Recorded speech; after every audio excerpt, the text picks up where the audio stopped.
Okay, so it's Monday evening. It's 27 hours since we did the remix version of Look Back in Amber, and we've just found out that the manager, James Rowberry, has gone, as well as the assistant, Cal.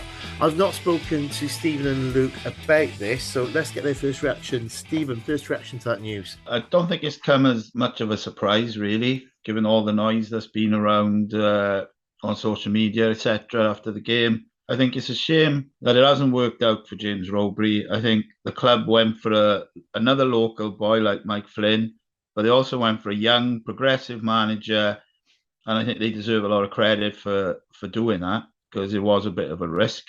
I think it's been evident recently that the atmosphere at Rodney Parade has turned sour. It hasn't been comfortable at the end of the games when, there's booing and everything. Rightly so, fans got a right to express their views. Obviously, they pay their money. But I just think something had to change because I think I spoke about it to you guys yesterday that it was only going to get more and more toxic. The atmosphere at Rodney Parade, the longer it went on, if results didn't turn around. I didn't want to see that happen to James Rowberry. Obviously, we've got to know him. Yeah. So it's a bit of a strange one. This is the first manager of Newport County I've actually known. So I was very torn, but even, following Saturday, even I was like, right, this things have got to change. Luke, your first initial reaction.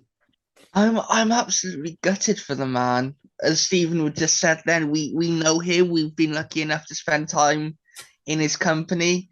I speak to him every Friday morning at the press conference, obviously, and he's been nothing but a delight. I'm just so gutted it hasn't worked out for him. Stephen said then something had to change.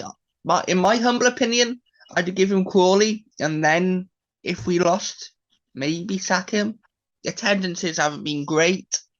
We haven't got over 4,000, I don't think, maybe since Pompey in the League Cup.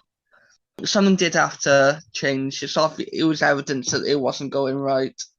Yeah, it's horrible in this world of social media as well, isn't it? We were doing Amber yesterday, and there's a bit of flack coming. Luckily, not to Newport City Radio, which is lovely. I'm really grateful for our fan base for being supportive. But certainly, the retweet was made some very interesting reading. It was getting really, really toxic, like social media does, and I don't like that. My reaction to it is that as Stephen just said, he was the first manager that we've spent some time with. He's come into the studio twice. He's done a Zoom call with us. Luke, he was amazing with you. He really, really took you to his heart, I think, and really, really looked after you in quite a few circumstances. And I appreciate him for that. I want him to be amazing because Newport boy, again, young manager coming through, had it all. All you got to do is listen to Gavin's interview, and it must have been a really difficult decision for Gavin to make. But again, it feels like it had to be made, and it had to be made now. I think Stephen, you called it yesterday. You said just before we went on there, it would probably be today because things tend to happen on a Monday, and I think for fans it's been quite frustrating today because they've seen the normal business taking place. The media team have been putting out their normal posts, and I think fans have really struggled with it today. I put on our social media that it's probably the best for all parties. I'm thinking that with James in mind, he's a young man with hopefully a great career in front of him, but he's got a young family, and that can't be great, can it? I think it is the moment, but I am really, really sad tonight about it. Yeah, I think there's when something like this happens, there's a lot of things that need to be done. Obviously, what I was saying to you yesterday is they'll probably give him this morning to go into the training ground, say his goodbyes to all the staff because he had a really good relationship with all the staff at the club. Say goodbyes to the players, obviously, and obviously clear out his desk. And these things do take a little bit of time. And I know the fans were impatient, and you can understand that, but I just thought it was always going to be today. And like you said, we know Gavin and how much he respects James and what a great relationship they had. It must have been a really difficult decision for him to make, and one that he probably didn't want to make. But I think the board have acted in the right interests of the club for me. So, Stephen, can you just give us a quick kind of run through about how you feel we've got to this point where we have lost the manager and the assistant that we didn't get to really meet? So we wish Cal all the best as well because he's only been in the job for a shorter period of time than James, and that's another bit of upheaval for another family, isn't it? But Stephen, how did we get to this? I've got a few thoughts on it, but initially, I mean, it's one win in the last 12 home games, one win in the last 7 matches, the worst run since under Warren Feeney and Graham Wesley in August 16 to January 17, where we were in a relegation fight then, if you remember. But our record is actually worse. I think I read it out on the show yesterday. 1-1 draw, one lost 10 of the last 12. During 2016-17, we won one, drew four, lost seven. So yeah, I think the home form has been terrible, and I think that's probably what's done for him really. Away from home, they did pick up a few results and perform a bit better, but I've got a few things I think went wrong. But I'll let Luke have his say first. Yeah, I agree with Stephen. I think the home form has kind of killed him in a way because obviously at home you have all the county fans there. We seen on Saturday at full time it got really toxic really fast. There were loud boos. There were fans chanting, "We want Rowberry out." At home, we've only picked up 4 points from 7 games. That's not something you get with you see with Newport County, Rodney Parade. Under Michael Flynn, Rodney Parade was a fortress. It was a place where teams really feared coming to Rodney Parade. You had the fans on your back. You didn't like playing there. Even when Leicester City came down and Tottenham came down and Man City came down, but we kind of used that in our favour. Yeah, you need home advantage, don't you, as a football team, and that's been missing towards the end of last season. I think what's happened is that the end of last season, wanting James to have a good transfer window, which I don't know, I still think there's hope for this team and this squad. And certainly meeting some of the players on Wednesday that we've just done, I've got hope that we've really got some good players there. It's just getting the best out of them, isn't it? I got a feeling that last night Crawley, who are our next opponents, changing their manager was the real death knell. If it wasn't already kind of over by then, I think the sacking of the Crawley manager yesterday probably would have added to this as well. I don't know. I think I seen something on Twitter really, and I mentioned it on the show before. I've noticed something changed since Wayne Hatswell left. I don't know the stats to back it up. I haven't had enough time to have a look and really go through the stats since he's gone. But I feel like since he's gone and obviously went to Warsaw to reunite with Michael Flynn, this run and rot has really kicked in since then. But he was a very experienced head of League Two. He knows Newport very, very well. He knows the squad inside out. Since he's gone, performances have not got any better. They've gone backwards. We were talking about on Saturday. And yeah, I think Wayne Hatswell was an undervalued member of staff, I'd say, at Newport County. Yeah, that was the first thing I wrote down actually. After Wayne Hartswell went, performances dropped. The run from March to the end of the season wasn't very good. I don't know the stats either. You know, especially at home. I think the last 5 home games was it? They didn't even win. It really had an impact on the club. Carl Sarant come in, no disrespect to him, but he's not an assistant manager. He's a fitness coach. And I think James Rowberry, we've spoken about it many a time, he should have brought somebody in with experience to help him, to guide him, even if it was just for a few months or a year, whilst he got himself his feet and, you know, into the job. Fair play to Flinney. He was wise enough to go and do that with Lenny Lawrence. And I think James Rowberry maybe wanted to be his own man, wanted to stand on his own 2 feet. And that's cost him. And he's had to fall on his sword because of it. And I really think he should have brought somebody in. I think it's a brilliant thing, isn't it? I think another thing that's happened is in the summer, the club made a big deal of it in June in the supporters meeting that they were going to recruit players to play either 3-5-2 or 4-box-2 formation. And I've said this previously, what do you do if those formations don't work and you've only brought in players to play that way? What are you going to do if that doesn't work? And I think that's been one of the things that's going wrong. I think, again, they stuck to their principles there and it's cost them again. You know, within a relegation fight. They were a bit unfortunate that Zanzala got injured. Would it have made that much difference? I don't know. But the biggest thing for me is this season is we've moved from being a possession-based team to basically a long ball team. There's no other way. I spoke about it. It was one of my talking points, and I've been getting more and more and more frustrated with it with each game that I've seen. I think it's the team's gone backwards. I really do believe if the evolution of Newport County has actually gone backwards, not forwards, and it's really frustrated me. I think it's frustrated fans at home as well, and it's made, like we just spoke about, Ronnie Parade's been an easy place to come to for teams now. Look at Rochdale; they came there and got a win. It's because we're too easy to play against, and we're predictable as well. Teams are going to know they're just going to play long balls. So, we just stick two 6'5" defenders in to head them away, and we'll have a comfortable afternoon. Tactically during games, I don't think he was good. I don't think he was quick enough in making changes on times or reacting to things. Ironically, he did do that on Saturday.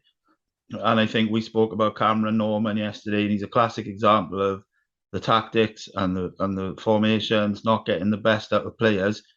Yeah, the options from the bench, I think, we've had injuries on time, but yeah, I don't think he's used the bench as well as what he could have. Yeah, that's kind of where I think it's gone wrong off the top of my head. We had Mickey Dimitro, we had Priestley in, we've had Declan in, and we had Will in on Wednesday evening. And I didn't get the sense of them that the old cliche that the dressing room's been lost. Not sure about after Saturday's game, but they were still speaking glowingly about James Rowberry. So much so that we've put a snippet of Will Evans, which is out on Friday 8 o'clock on Newport City Radio on the podcast at 9. Put that bit of him speaking glowingly about James in the episode because it just feels that there was a that's the one bit that might not have gone. Again, don't know what's happened in the last 24 hours to 27 hours. Didn't feel that the dressing room was an issue. No, I think definitely. I think the players bought into what he wanted to do. Absolutely. I don't think that's been a problem. But yeah, I mean, the longer things go on, you don't know, do. But no, I do believe, and he was brilliant in his recruitment of players and the way he went about it. And I remember him speaking at the sports meeting in June. I was really impressed. And we heard Will Evans to me. He said, Yeah, that was one of the big reasons why he signed for Newport because of what James Rowberry said I can do for you. They had a vision for players. That's been really impressive, and I don't doubt that the players bought into what he was trying to do. I don't know why. Maybe it's because he brought in somebody like Omar Bogle. He thought he'd change it up a bit, but yeah, it's just become too predictable and too easy to play against. let's lighten the mood then, and let's go for our favourite Rowberry moment. I'm going to dive in with this one. So, apart from him being on Zoom with us quite early on, in the studio with the chairman as well, and it was just great to meet him and great to talk to him, and just being just a fantastic bloke is my overriding memory of him. My favourite moment was that Tranmere game. I think it was August the 20th.